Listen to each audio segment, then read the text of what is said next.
ఈ వీడియోని మీరు బియాండ్ పాలిటిక్స్ చూడటానికి ట్రై చేయండి. ఎందుకంటే ఒక్క విషయం మనందరూ ఎప్పుడు గుర్తుంచుకోవాలి. ఏంటో తెలుసా, మనం ఏ పార్టీకి సపోర్ట్ చేసినా, ఏ పార్టీ అధికారంలో ఉన్నా, అది మనం సపోర్ట్ చేసిన పార్టీ కావచ్చు కాకపోవచ్చు, కానీ మనకంటూ ఇలాంటి ఒక ఇన్సిడెంట్ కానీ ఒక యాక్సిడెంట్ కానీ జరిగితే ఏదీ మారదు.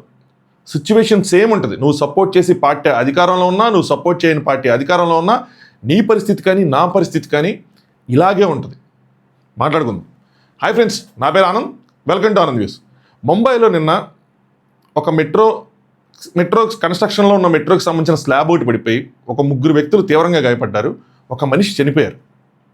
దాని తర్వాత జరిగిన పరిణామాలు ఏవైతే ఉన్నాయో అది చూసి చాలా బాధేసింది. ఎప్పుడు ఇంతేనా, ఇది ఇంకెప్పుడు ఇండియాలో మారదా అని అనిపించింది. ఎందుకంటే అనిపించింది, అట్ ద సేమ్ టైం 2 రోజుల క్రితం మీరందరూ చూసే ఉంటారు, జాహ్నవి అని చెప్పి యుఎస్లో చనిపోయారు ఒక అమ్మాయి. ఆ అమ్మాయికి జరిగిన, మన తెలుగు అమ్మాయి, ఆ అమ్మాయికి జరిగిన కేసు మొత్తం అందరూ చూస్తుంటారు ఆశ్చర్యపోయి. ఎందుకంటే వచ్చిన ఎక్స్గ్రేషియా అమౌంట్, సెటిల్మెంట్ అమౌంట్, నేను డీటెయిల్గా చెప్తాను. ఇది చూసినప్పుడు ఏంట్రా, మన ప్రాణానికి ఉన్న విలువ ఇంతేనా? ప్రాణానికి ఉన్న విలువ కూడా తీసేయండి. మన ప్రభుత్వాలు చూపించే అకౌంటబిలిటీ ఇదేనా మన మీద? దానికి నాకు బాధేసింది. డీటెయిల్గా చెప్తాను. ఫస్ట్ మీరు జాహ్నవి కథ తెలుసుకోవాలి. దాని తర్వాత నేను జరిగిన ముంబై యాక్సిడెంట్ కోసం తెలుసుకోవాలి. జాహ్నవి ఎవరు అంటే, జాహ్నవి మన తెలుగు అమ్మాయి, ఆంధ్రప్రదేశ్కి చెందిన అమ్మాయి, కర్నూలు అమ్మాయి, 23 సంవత్సరాల వయసు, యుఎస్లో ఎంఎస్ చేస్తున్నారు. అయితే జనవరి 2023, ఒక 2 years back, 3 years back almost, ఆవిడ ఒక మార్క్డ్ క్రాస్ వాక్, అంటే మన జీబ్రా క్రాసింగ్ లాంటిది ఎలా ఉంటుందో, అంటే అక్కడ మీరు రోడ్డు దాటచ్చు అని ఉన్న చోట రోడ్డు దాటుతూ ఉన్నప్పుడు ఒక పోలీస్ వెహికల్ వచ్చి 40 km/h 40 km/h వెళ్ళాల్సిన స్పీడ్ లిమిట్ ఉన్న ఏరియాలో వాళ్ళు ఏదో కేసు అటెండ్ చేసే విషయంలో, ఎమర్జెన్సీ విషయంలో వాళ్ళు 119 km/h స్పీడ్తో ఆ కారుని పోనిచ్చి ఆ అమ్మాయిని గుద్దేశారు. ఆ అమ్మాయి చనిపోయారు. సరేనా? కానీ ఇది ఒక యాక్సిడెంట్. కానీ దీని తర్వాత జరిగిన పరిణామాలు ఏవైతే ఉన్నాయో అవి అందరినీ షాక్కి గురి చేసాయి. ఎలా అంటే, ఏం జరిగిందంటే, ఇక్కడ పోలీస్ ఆఫీసర్స్ అందరికీ అక్కడ అమెరికాలో మీ అందరూ తెలిసే ఉంటుంది, మీరు అందరూ ఈ వెబ్ సిరీస్లు సినిమాలన్నీ చూస్తే తెలిసి ఉంటుంది, వాళ్ళకి బాడీ కెమెరాస్ ఉంటాయి. సో చాలామంది మన ఇండియన్ కమ్యూనిటీ వాళ్ళు డిమాండ్ చేశారు, అసలు ఏం జరిగింది ఏంటి, అసలు బాడీ కెమెరాస్ ఫుటేజ్ రిలీజ్ చేయండి అది అంటే. September 11th, అదే 2023 బాడీ కెమెరా ఫుటేజ్ రిలీజ్ చేసినప్పుడు కొన్ని సంఘటనలు వెలుగు చూసాయి. అదేంటి అంటే, ఆ కారులో ఉన్న డానియల్ ఆర్డర్, సారీ ఒకవేళ నేను ప్రొనౌన్సియేషన్ రాంగ్గా ఉంటే, ఆయన vice president of Seattle police officers guild. ఇది ఎక్కడ జరిగిందంటే సియాటల్లో, మా సిస్టర్ వాళ్ళు ఉండే సిటీ కూడా సియాటల్లో. సో అక్కడ ఆయన ఒక ప్రెసిడెంట్, ఎవరికి సియాటల్ పోలీస్ ఆఫీసర్స్ గిల్డ్ అనే ఒక బాడీ ఉంది, దానికోసం ఆ సంఘానికి, దానికి ఆయన ప్రెసిడెంట్. అయితే అందులో ఆ కెమెరా ఫుటేజ్లో ఏమొచ్చిందంటే, ఈజ్ లాఫింగ్ అండ్ డీమీనింగ్గా జోక్స్ వేస్తున్నాడు. ఏంట్రా అంటే, ఎందుకు అమ్మాయి గుద్దేసి చనిపోయిన తర్వాత ఈ అమ్మాయి ప్రాణానికి పెద్ద విలువ లేదు, మన సిటీ ఒక $11,000 చెక్ రాస్తే సరిపోద్ది, అంతకు మించిన పెద్ద సీన్ ఏం లేదు అన్నట్టు ఆయన నవ్వుతా ఎగతాళి చేస్తా మాక్ చేశాడు. ఇది బయటకు వచ్చిన తర్వాత అక్కడ వచ్చిన rage not only in Indian communities, Americans కూడా చాలా తీవ్రంగా రియాక్ట్ అయ్యారు. ఇదే ఒక ప్రాణం పోతే మీరు రియాక్ట్ అయ్యే విధానం అది అని చెప్పి దీని మీద చాలామంది ఆన్లైన్లో వాటిలో నిరసన కూడా వ్యక్తం చేశారు. అయితే దీని తర్వాత ఏం జరిగిందా అంటే, September 13, 2 రోజుల తర్వాత ఆ సియాటల్ మేయర్ ఎవరైతే ఉన్నారో బ్రూస్ హారెల్, ఆయన ఏం చేశాడంటే ఒక కండోలెన్స్ లెటర్ని, ఫస్ట్ ఆఫ్ ఆల్ దాన్ని తీసుకొని ఒక కండోలెన్స్ లెటర్ రాశారు జాహ్నవి వాళ్ళ ఫ్యామిలీకి. సరేనా? దాని తర్వాత ఏం చేశారంటే, September 29, అదే నెల, ఈ డానియల్ అనే వ్యక్తి ఎవరైతే ఉన్నారో ఆయన సస్పెండ్ చేసి, ఆ పెట్రోల్ డ్యూటీ ఏదైతే ఉంటుందో దాని నుంచి సస్పెండ్ చేసి ఏవో అడ్మినిస్ట్రేటివ్ డ్యూటీస్ ఏవో వేశారు. సో ఒక బాధ్యతగా తీసుకొని ఆయన తీశారు. సస్పెండ్ చేయలేదు, మొత్తం కంప్లీట్గా తీసేయలేదు, డ్యూటీస్ అయితే మార్చారు. ఎందుకు ఆయన డ్రైవ్ చేస్తున్నది కాదు, ఆయన రియాక్షన్, అక్కడ ఇచ్చిన ఆయన రియాక్షన్ వాక్ చేస్తున్న దానికి. అయితే సేమ్ ఎవరైతే డ్రైవ్ చేస్తున్నారో డేవ్ అని చెప్పి, ఆయన మీద ఒక క్రిమినల్ కేసు అయితే ఫైల్ అయింది. సో క్రిమినల్ కేసు ఫైల్ అయిన తర్వాత కోర్టులో ఆ కేసు వచ్చినప్పుడు ఏం జరిగిందంటే, రెక్లెస్నెస్ కానీ లేదంటే క్రిమినల్ నెగ్లిజెన్స్ కానీ దానికి సంబంధించిన ఆధారాలు ఏమీ లేవని చెప్పి ఆ కేసును కొట్టేశారు. కానీ ఈ అమ్మాయికి జరిగిన న్యాయం అంటే ఏది లేదు. ఇద్దరు పోలీస్ ఆఫీసర్స్, ఇద్దరు సేఫ్గా ఉన్నారు, జాబులు చేసుకుంటున్నారు, ఈ అమ్మాయికి జరిగిన న్యాయం లేదు. మరి దీనికి ఎవరు రెస్పాన్సిబుల్? ఒకటేమో గుద్దేశారు, యాక్సిడెంట్ అయింది, ఇంకోటి వాళ్ళు ట్రీట్ చేసిన విధానం. సో దీని మీద తర్వాత ఏం జరిగిందిరా అంటే, ఇండియన్ కమ్యూనిటీస్ చాలా వరకు దీన్ని క్రిటిసైజ్ చేసినాయి, చాలా స్ట్రాంగ్ స్టాండ్ తీసుకున్నాయి వీటి కోసం. దాని తర్వాత డిసెంబర్, అంటే ఒక సంవత్సరం తర్వాత 2024లో డేవ్ ఎవరైతే ఉన్నారో కారు నడిపిన ఆయన ఒక అగ్రిమెంట్కి వచ్చాడు. ఏంటి అంటే వాళ్ళ లాయర్స్ ద్వారా ఒక $5,000 ఫైన్ కడతానని. దీని మీద కూడా చాలా వ్యతిరేకత వచ్చింది. దాని తర్వాత ఏం జరిగిందంటే January 6, 2025 అంటే ఇంకో 2 years తర్వాత ఇంకొక 1 month తర్వాత జరిగిన తర్వాత ఎవరైతే కార్ డ్రైవ్ చేశారో డేవ్ అనే వ్యక్తిని ఆయన సియాటిల్ పోలీస్ డిపార్ట్మెంట్ డ్యూటీస్ నుంచి ఫైర్ చేసింది, అంటే తీసేసింది. సో నెగ్లిజెన్స్ అయితే ఉందని వాళ్ళు గుర్తించారు. అలాగే క్రౌడ్ నుంచి వస్తున్న జనాల నుంచి వస్తున్న స్పందన చూసి ఇది లేదు, ఇది తప్పు అని తెలుసుకున్నారు. వెంటనే ఆయన డ్యూటీస్ నుంచి ఆయన తీశారు.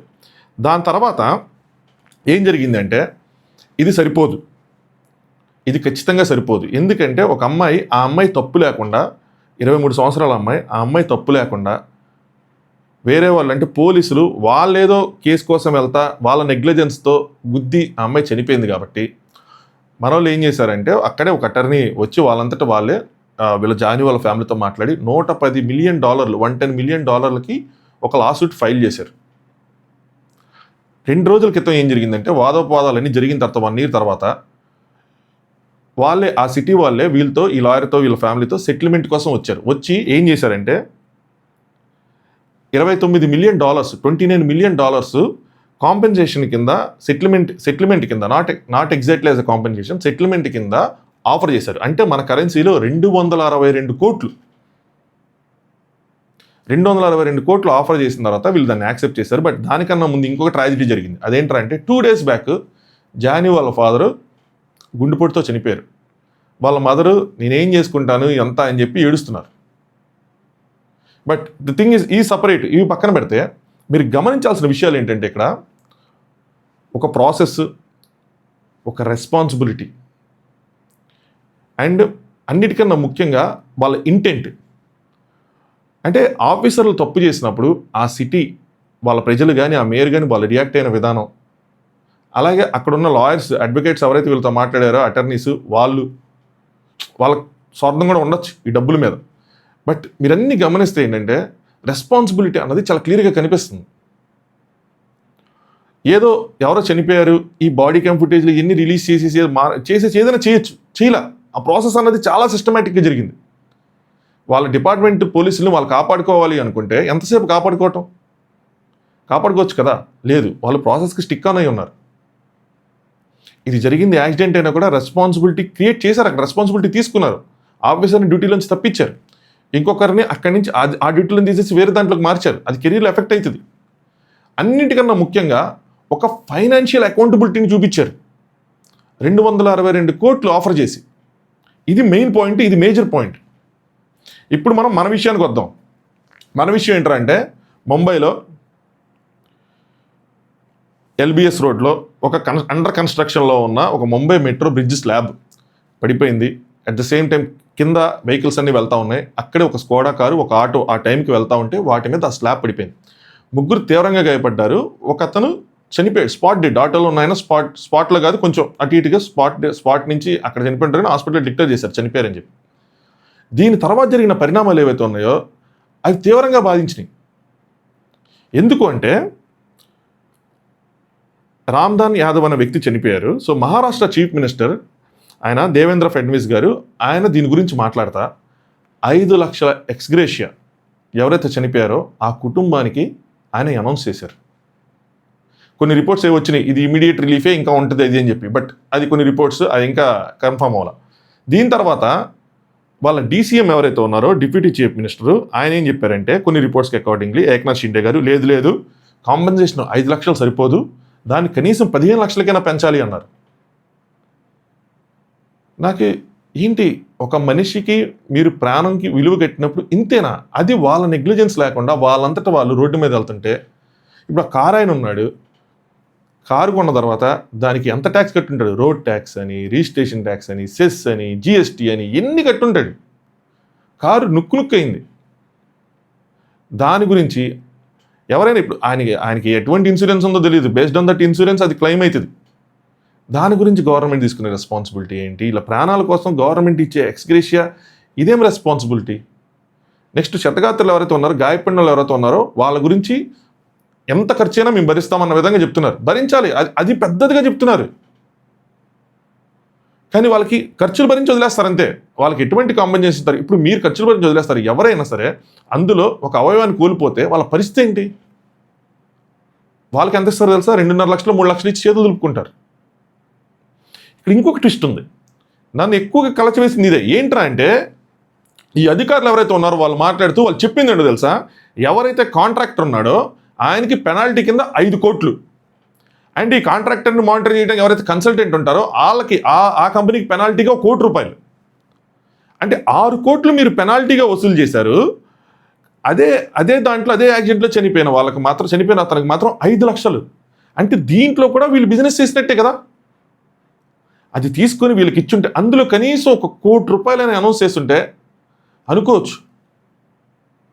అసలు మీకు యూఎస్కి ఇండియాకి జరిగిన దాంట్లో తేడా చెప్తాను చూడండి. వాళ్ళు ఏ విధంగా ఎక్స్గ్రేషియా అనౌన్స్ చేస్తారు, మనకి అంటే కాంపెన్సేషన్స్ ఎలా అనౌన్స్ చేస్తారు, మనకి ఎలా అనౌన్స్ చేస్తారంటే వాళ్ళకి ఎవరైతే చనిపోయారో వాళ్ళు తన జీవితకాలంలో ఎంత సంపాదించగలరు అన్నది ఒక ఎస్టిమేట్ చేస్తారు, క్యాలిక్యులేషన్ ఉంటుంది. నేను కొన్ని ఫ్యాక్టర్స్ చదివా, అదొకటి. దాంతోపాటు ఆ గవర్నమెంట్ బాడీస్కి ఇన్సూరెన్సెస్ ఉంటాయి. అలాగే లీగల్ ప్రెషర్స్ వల్ల పబ్లిక్లో ఎలాంటి డ్యామేజ్ జరిగిద్ది ఏంటి అన్న దాని మీదే వాళ్ళు ఆలోచించి సెటిల్మెంట్కి వెళ్తారు. కోర్టు కేసు కోసం, కోర్టులు ఇచ్చే తీర్పు కోసం ఆలోచించకుండా సెటిల్మెంట్కి వెళ్తారు.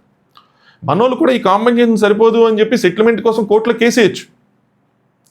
అమ్మో మనకి పబ్లిక్ నుంచి వ్యతిరేకత వస్తుంది అని చెప్పి గవర్నమెంట్ బాడీస్ ఏమైనా భయపడతాయా? భయపడవు. పోనీ కోర్ట్స్ ఏమైనా త్వరగా రియాక్ట్ అయ్యి 1 సంవత్సరం 2 సంవత్సరాలు 3 సంవత్సరాలు ఏమైనా తీర్పులు ఇస్తాయా? ఇవ్వవు. మన ఆ ఫ్యామిలీ కనుక రామ్దాని యాదవ్ గారి ఫ్యామిలీ కనుక ఇది కాంపెన్సేషన్ యాక్సెప్ట్ చేయకుండా కోర్టుకి వెళ్ళి కనుక ఫైట్ చేస్తే వాళ్ళకి 5 లక్షలు రావు. ఇన్ రిటర్న్ ఆ కోర్టుకి లక్షల్లో ఖర్చు. మళ్ళీ ఆ లాయరు గవర్నమెంట్కి పని చేస్తాడు, వీళ్ళకి పని చేస్తాడు తెలియదు, ఎటు తిప్పుతాడో కూడా తెలియదు. ఇలాంటి సిచ్యువేషన్స్లో ఉన్నాం మనం. ప్రాణంకి విలువ కట్టలేము, నేను అగ్రీ చేస్తా. కానీ ఫైనాన్షియల్ అకౌంటబిలిటీ చూపించాలి కదా. ఆ ఫ్యామిలీకి ఏంటి సపోర్ట్? మనం జనాల నుంచి తీవ్రమైన వ్యతిరేకత వచ్చిన తర్వాత కూడా మన గవర్నమెంట్ బాడీస్ ఎవరైతే ఉన్నారో వాళ్ళు ఎవరు రియాక్ట్ అవ్వరు. సిటీ మేయర్కి ఏం సంబంధం ఉండదు, రాజకీయ నాయకులకి పెద్ద సంబంధం ఉండదు. ఏముంది? ఎందుకంటే మనకి ఇవి రెగ్యులర్ అయిపోయినాయి. Just normal thing. యాక్సిడెంట్స్ అన్నవి మనకి నార్మల్ థింగ్. ప్రజలు చనిపోవడం అనేది నార్మల్ థింగ్. ప్రజలు చనిపోయారా? ఎక్కువగా చనిపోతే 2 లక్షలు 3 లక్షలు, ఒకళ్ళిద్దరిగా చనిపోతే 5 లక్షలు 6 లక్షలు అంతే. అక్కడితో అయిపోయింది. ఒకటో రోజు 2వ రోజు న్యూస్లో వస్తుంది. న్యూస్ వాళ్ళు ఏమైనా పొడిగిస్తూ ఉంటే వాళ్ళు నోరు మూయిచ్చేస్తారు ఏదో ఒకటి చేసి, ఇంక దాని తర్వాత అది న్యూస్లోకి వెళ్ళదు. మనం కూడా 1-2 సార్లు మాట్లాడుకుంటాం, మనము దాని గురించి మాట్లాడుకోం, అయిపోయింది. మనము అలాగే ఉన్నాం, గవర్నమెంట్ అలాగే ఉంది, చనిపోతాయి. ఇప్పుడు కొంతమంది see again it's not about BJP or Congress అని కాదు. ఎవరు అధికారంలో ఉన్నా జరిగేది ఇదే. నువ్వు సపోర్ట్ చేసి ఓటేసిన అధికారంలో ఉన్నా నీకు జరిగితే జరిగేది ఇదే, నేను సపోర్ట్ చేసేవాడు అధికారంలో ఉన్నా నాకు జరిగితే జరిగేది ఇదే. ఇది పాయింట్ మనం గుర్తుంచుకోవాలి. ఇది మర్చిపోతున్నాం మనం. ఇది మారాలి. ఎవరికైనా ఏదైనా ఇలాంటి యాక్సిడెంట్లకి అసలు జరగకుండా చూసుకోవాలి. ఫస్ట్ గవర్నమెంట్ అథారిటీస్ మానిటర్ చేయాలి. వాళ్ళ మీద వదిలేకుండా, కాంట్రాక్టర్స్ మీద వదిలేకుండా. సూపర్వైజర్స్ వీళ్ళు ఎవరు ఉండరా? పోనీ కన్స్ట్రక్షన్ జరిగేదైనా పడితే పోనీ అనుకోవచ్చు. అట్లీస్ట్ కన్స్ట్రక్షన్ కంప్లీట్ కూడా అవ్వలేదు, కానీ కన్స్ట్రక్షన్ ఆగింది, అక్కడితో ఆగింది. స్లాబ్స్లో సరిగ్గా స్టిచ్చెస్ సరిగ్గా లేవని ఏదో టెక్నికల్ రీజన్స్ చెప్తున్నారు. అవన్నీ మానిటర్ చేయరా? ఎప్పుడు చేస్తారు? ఇంకొక వీడియో చూశాను, ఎలా అప్రూవల్ ఇచ్చారో కూడా తెలియదు. ఒక బ్రిడ్జ్ ఇళ్ళకి 5 సెంటీమీటర్ల దూరంలో ఫ్లైఓవర్ వెళ్తుంది ఇంటి బాల్కనీ నుంచి. మతిపోయింది నాకు. ఇంతకుముందు ఒక బ్రిడ్జ్ ఇమేజ్ మీకు షేర్ చేశాను, ఇన్స్టాగ్రామ్ స్టోరీలో పెట్టా. 4 లేన్స్గా వచ్చి ఒక దగ్గరకు వచ్చేప్పటికి 2 లేన్స్ అయిపోద్ది, బ్లాక్స్. ఇన్ని యాక్సిడెంట్లు అవుతాయి దానికి. అంటే గవర్నమెంట్ అథారిటీస్ ఏముందిలే మాకు. ప్రతి అథారిటీ కూడా అలాగే ఉంది. ఫుడ్ దగ్గర నుంచి ఏం తీసుకున్నా వాళ్ళకేం పట్టదు. కానివ్వండి అన్నట్టు ఉంది. ఎందుకంటే జనాలు చచ్చిపోతున్నా కూడా ఎప్పుడో ఒకటి జరిగితే మనం ఏం రియాక్ట్ అవుతాం. రోజు జరుగుతూనే ఉన్నాయి. ఎవడు రియాక్ట్ అవుతాడు? ఏం చేస్తాం? ఇంత దారుణంగా ఉన్నాం. మార్చాలి. కొన్ని ఏవైతే ఉన్నాయో వేరే దేశాలు జరుగుతున్నవి అవి మనం అప్లై చేసుకోవాలి.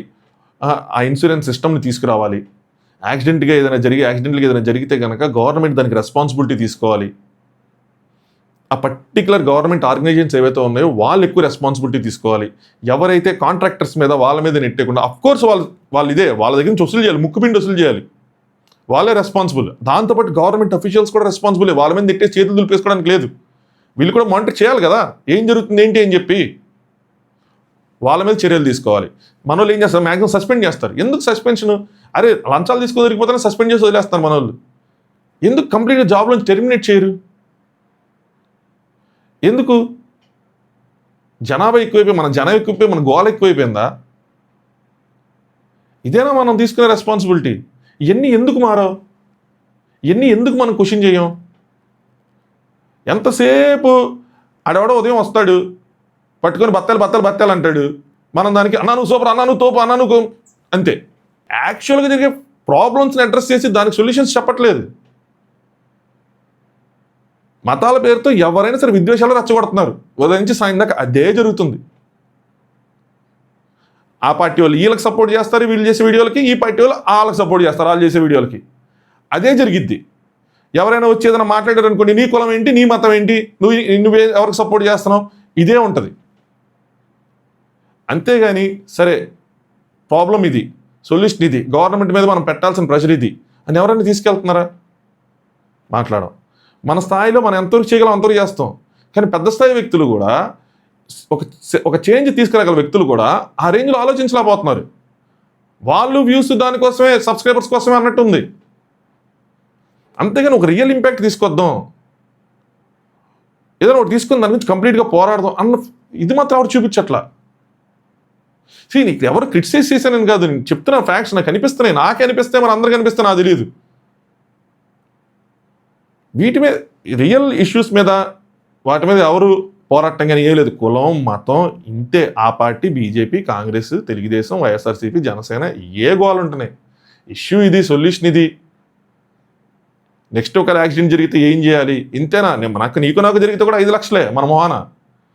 నేను నా ఫ్యామిలీకి ఎంత అరేంజ్ చేసి పెడతాను, నా కెపాసిటీ ఏంటి, దాన్ని బట్టి నా ఫ్యామిలీకి ఎంత ఇవ్వాలన్నది లేదు.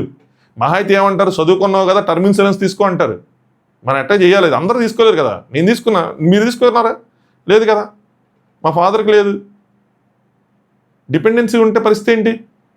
5 లక్షలు. అది మన బతుకులకి వీళ్ళు కట్టే వాల్యూ. సో ఇక్కడ ప్రాణంకి కట్టే వాల్యూ కన్నా ఆ ఫైనాన్షియల్ అకౌంటబిలిటీ తీసుకురావాలి. ఇలాంటి యాక్సిడెంట్లు జరిగితే ఒక ప్రాపర్ గైడ్లైన్స్ ఉండాలి, ప్రాపర్ కాంపన్సేషన్ ఉండాలి. దానికి కొన్ని ఫ్యాక్టర్స్ తీసుకొని ఒక చట్టం చేయాలి. ఆ మనిషి వాల్యూని మీరు కట్టాలి అనుకుంటే ఎలా కట్టాలి, ఏంటి, అలాగే ఎవరైతే రెస్పాన్సిబుల్ ఉన్నారో వాళ్ళ నుంచి ఎంత అమౌంట్ వెళ్ళాలి, అలాగే వాళ్ళ ఉద్యోగాలు ఎవరైతే చేస్తున్నారో వాళ్ళని టెర్మినేషన్ చేయాలా, ఎందుకు చేయాలి, ఇలాంటి చాలా కన్సిడర్, ఇలాంటి చట్టాలు రావాలి. ఇవి కదా మనం మాట్లాడుకోవాల్సిన విషయాలు. ఇవి కూడా మనం మాట్లాడుకోవాల్సిన విషయాలు. చాలామంది కొన్ని మంచి విషయాలు కూడా మాట్లాడుతున్నారు కాబట్టి. ఇది కాంట్రాక్టర్లకి కోట్లు ఫైన్ వేసి చనిపోయినాడికి 5 లక్షలు మొహాను కొడితే ఏంది ఇది? ఇంతేనా? ఆ మాత్రాన్ని మీరు కాంట్రాక్ట్ దగ్గర వసూలు చేసిన డబ్బులు మీరు జోబులు నింపుకుంటారు, సర్దుకుంటారు మొత్తం. ఆ మెట్రోకి సంబంధించిన వాళ్ళందరూ అధికారులు, కొంచెం రాజకీయ నాయకులు. ఏమైపోయింది? ఇవి మారాలి. ఇవి మనం ఆ కంట్రీస్ నుంచి నేర్చుకోవాలంటే ఇలాంటివి నేర్చుకోవాలి. తప్పులేదు. మన రాజ్యాంగం కూడా మనం చాలా కంట్రీస్ తిరిగి వచ్చి అన్ని పాయింట్స్ చేసుకున్నవే. సో ఇలాంటివి తీసుకోవటంలో తప్పులేదు, కొన్ని నేర్చుకోవడంలో తప్పులేదు. ఇప్పుడు మీ ఒపీనియన్స్ కామెంట్ చేయండి దీని మీద. Thanks for watching. Anand views.